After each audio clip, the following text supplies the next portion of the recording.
اخي كريم اقول لك شيء كلش مهم. جيد؟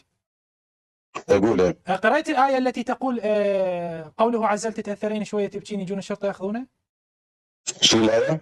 تتأثرين شوية تبكين يجون الشرطة ياخذونه. شو الآية هذه؟ اي من قاريها؟ اي الآية هذه لكم انتم ما عندكم. خابر ياسر اسمعني بس اسمعني.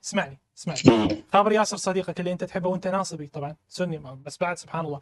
خابره قول له لو سمحت ربك الأعلى أمير قريش، يقول له هاي الكلمة. جيد؟ قل له ربك الأعلى أمير قريش يقول أن لديكم آية موجودة في معبدكم اللي تلتقون بالغلام الأيفع على الأساس الإمام.